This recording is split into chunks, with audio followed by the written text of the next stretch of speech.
take a few minutes to share a little bit about the third week of Advent. Larry's been talking about repentance and got me uncomfortable, so I thought we'd need a little bit of joy along the way. And um, I'm, as Leah talked about, and also Larry and Doug too, I think your context is very important. You have to look at who you are and where you're ministering to and who the people you're ministering with. I think that it's very important for this. And I'm just going to take a more practical approach. If I was thinking, if I was trying to figure out how to tackle Advent during this pandemic and work through some of these things, just give you some resources. I'm also focusing on Isaiah during this whole time. Not sure why. Just felt that we needed to maybe take a step back and remember what God has called us to be from our past, and to how that works into our present. Some of the resources I'm using, and you can find those, but I'm using the commentary on Isaiah that Brueggemann wrote. It's Westminster's Bible Companion. The interpretation, of course, Isaiah, the Interpreter's Bible, is also a daily feast, year B.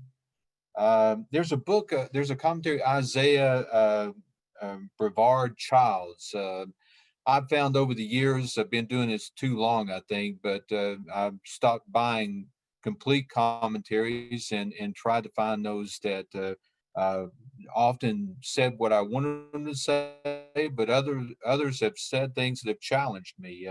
One of those is Preaching God's Transformative Justice, Transforming Justice by Ronald Allen and Dale Andrews and Don Wilhine. Also, the Simply Wait is a great Advent resource by Pamela Hawkins.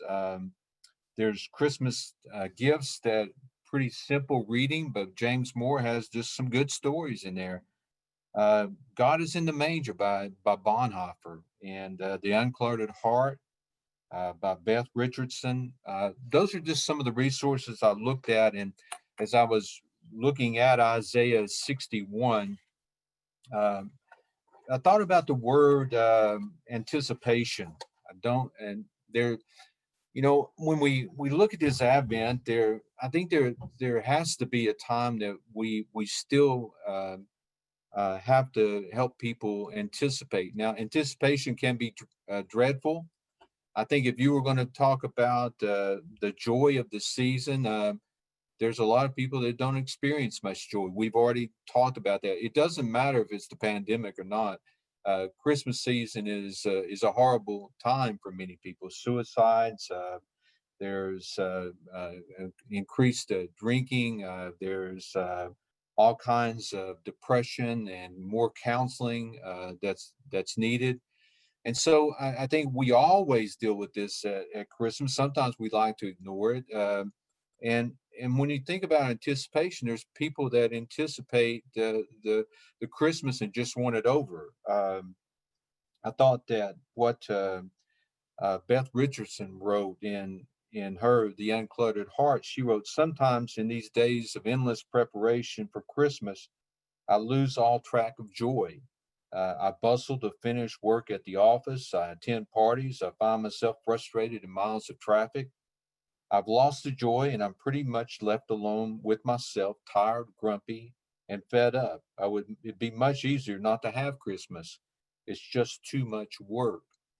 Now, we've talked about those things during the pandemic, and I guess I would counter and say that these things are still relevant.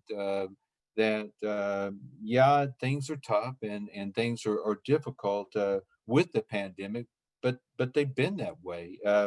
And there's a part of us that when we move into this season, we as preachers, I think, have to be careful that we just get into the same old.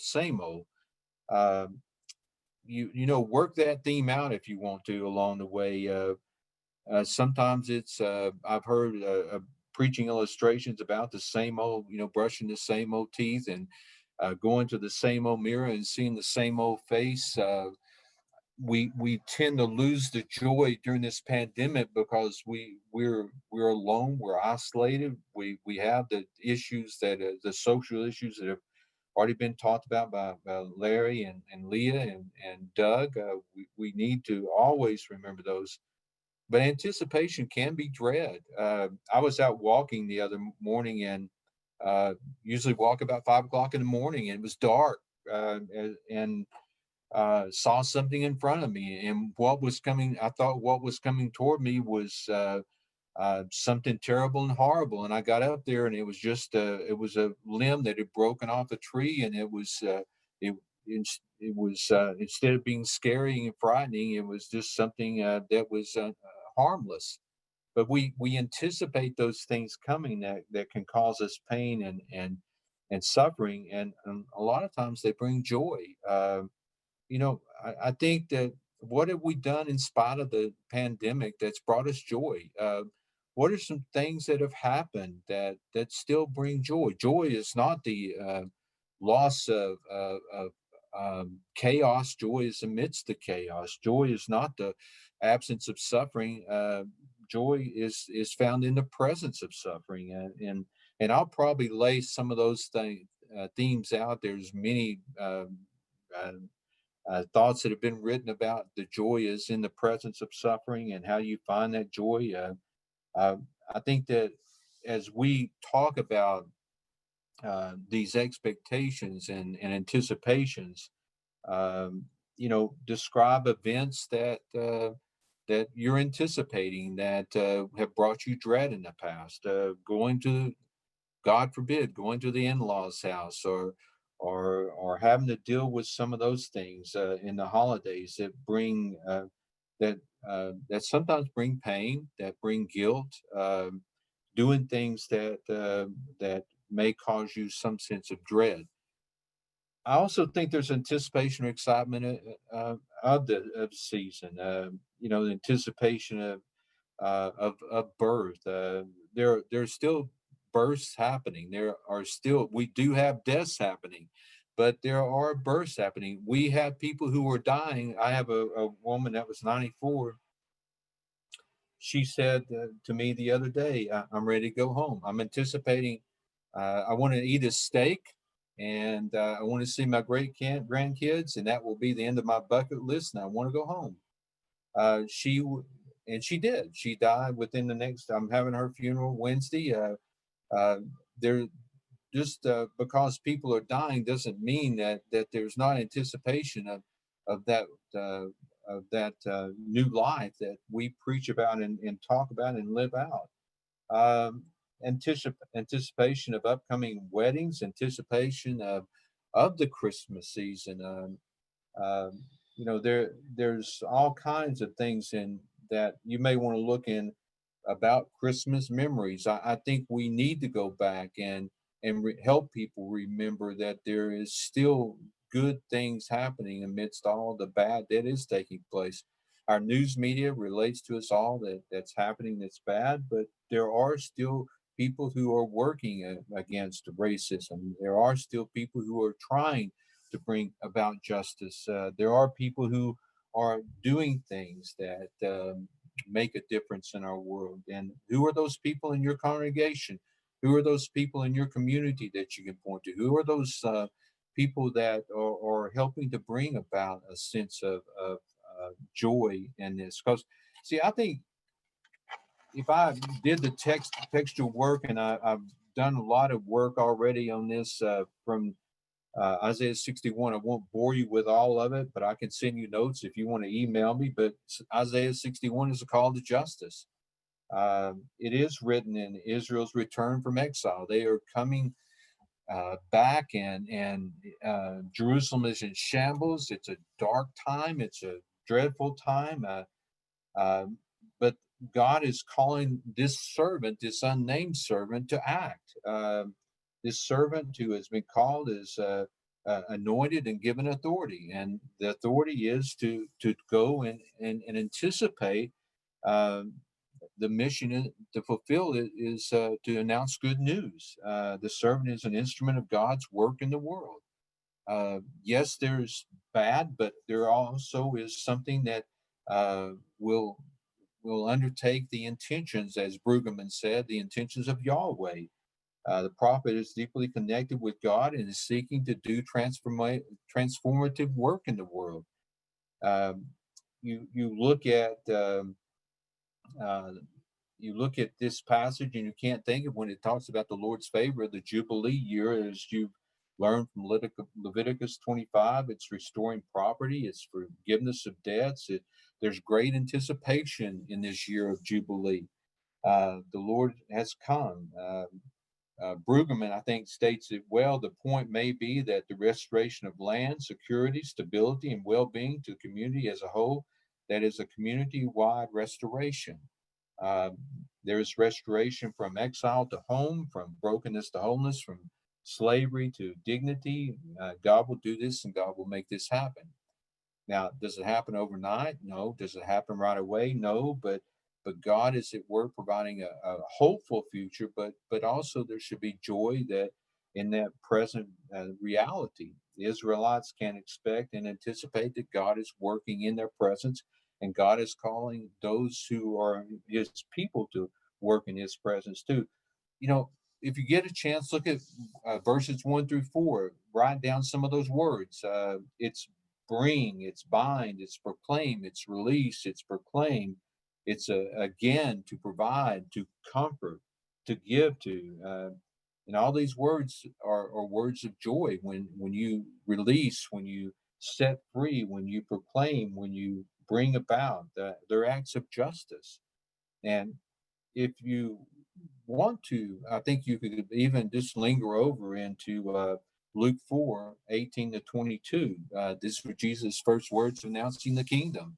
He quoted the prophet Isaiah, declared the works of the kingdom, uh, and it's something of joy. Now, I know what you're thinking. Go ahead and read down through the rest of Luke 4, and his townspeople, his hometown people, didn't like what he had to say a whole lot, and they tried to throw him off the cliff.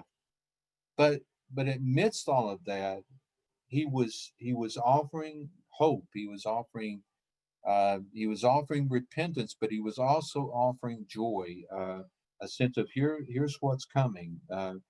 And when I think about, I guess from Isaiah, I would think about the anticipation of with God. Uh, Working in our future. What does our future look like when we know that God is working with us? One of the things that Bonhoeffer wrote: "Whoever does not know the austere blessedness of waiting, that is, of hopefully doing without, will never experience the full blessing of fulfillment." He goes on to say, "Those who do not know how it feels to struggle anxiously with the deepest questions of their life, and to wait patiently, look forward, and with anticipation, and the truth is revealed, cannot even dream of the moment in which clarity is illuminated for them." It's anticipation for that future where God is at work. I think our joy is knowing our purpose. That would be another place I would look as I was working on this text. Um, our purpose is to work in the present. It's to help not build a kingdom, not bring about the kingdom, but meet God where God is working. In your church or in your community, where's God working? Uh, where can you point out there's God working? What is the challenge that Larry talked about? And what brings us great joy is to join God where God is working. It's to let go of our selfish ideals and responsibility and join God where God is working. I think that's part of that anticipation. To joy is an action. It's more than a feeling. I think what Beth Richardson wrote, I think, is important. Joy surrounds. We simply open our eyes and hearts to God's presence. Remember God, presence and gifts, rejoice in God's actions and in the world, and enjoying God where God is joy working gives us our greatest joy. You can recall examples of where you've been involved in working with God and experiencing your greatest joy. Um, And another thing, I really thought about this word in verse 3, instead. Uh, you instead leads to joy, garland for ashes. What are the insteads that you can think of the week of December 13th? Where can we anticipate God working in our community, and we're willing to join God in that? Um, some of the thoughts from preaching God's transformative justice, to give people of color access to affordable housing instead of empty promises, to give renewed life for prisoners instead of lengthy sentences, to give loving action to battle systemic racism instead of just saying words, to care for the land instead of raping it of all its resources. To give time instead of excuses to a shut in or a homebound. And I could go on with those. I've mentioned quite a few more, but I think one of the ones I put down that I'll probably focus on a lot is to be mission minded instead of maintenance oriented all the time, and to be in community that seeks to be diverse instead of a fellowship that is always like minded. And and so, how has your community acted justly this past year? What gives you great joy when you reflect on these actions? Uh, and I'm really going to focus on how have we continued to love God, love our neighbor, and do all the things that God has called us to do in spite of the pandemic. What are things that God has moving us to do as a faith community to help us to bind the comfort to provide for others, but not stop there, because our joy is not just in what we've done, but what joy will come from what we can do in the next few months, in the next year, with racism, with this division that we have in our culture and our churches. Let's not forget, August is coming around pretty quickly with General Conference, and how do we continue to address the LGBTQ situation, and do that with loving care and justice. You know, therefore, I greatly rejoice in the Lord who is at work in our past, in our present, but also in a season of Advent. How do we have that anticipation of joy for the future? Um, I think that's all I've got. I appreciate you all and all that you're doing. Uh, Hopefully that as you prepare for the third Sunday, there'll be sparks of joy that you can rely on and look to and anticipate and welcome.